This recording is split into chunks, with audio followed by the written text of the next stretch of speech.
The shooting spree in Atlanta, where police say the main suspect targeted spas and massage parlors, is increasing fears in the Asian American community now. In under 1 hour this week, police say he killed 8 people, 6 of which are Asian women in the Atlanta area.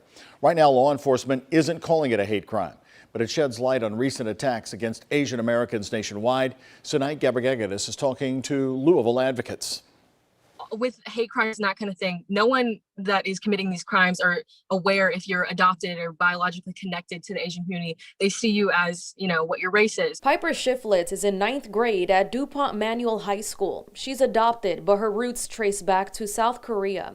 About 2 months in the pandemic, Piper created this art piece for the coronavirus capsule project at the Fraser History Museum. I use the word virus because I wanted to make it known that that's how a lot of people see us these days, as a virus. But I think more importantly than that, overall, we're human. In her submission, she wrote in part, it's a depiction of the hate crimes that Asian Americans have faced, including violent threats and physical crimes. I really wanted to spread awareness about all of the things that have been happening to the Asian community, because this was at the beginning of the pandemic.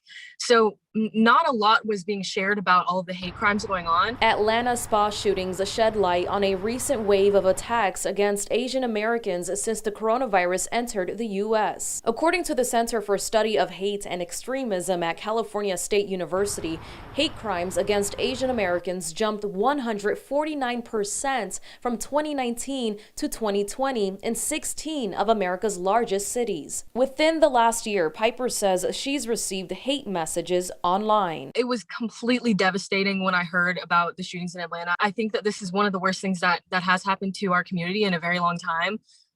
But I think that at the same time, it is great that people are now spreading awareness. We're looking at how we can be a vehicle to help address some of these concerns and some of these issues. Joel Buno leads the Asian Institute Crane House in Old Louisville and is hoping to start a new resource. To be the convener and build that coalition.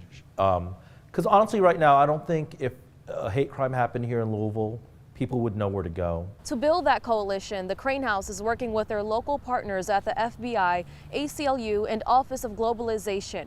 For WHES 11 News, I'm Sanai Gabrigadis.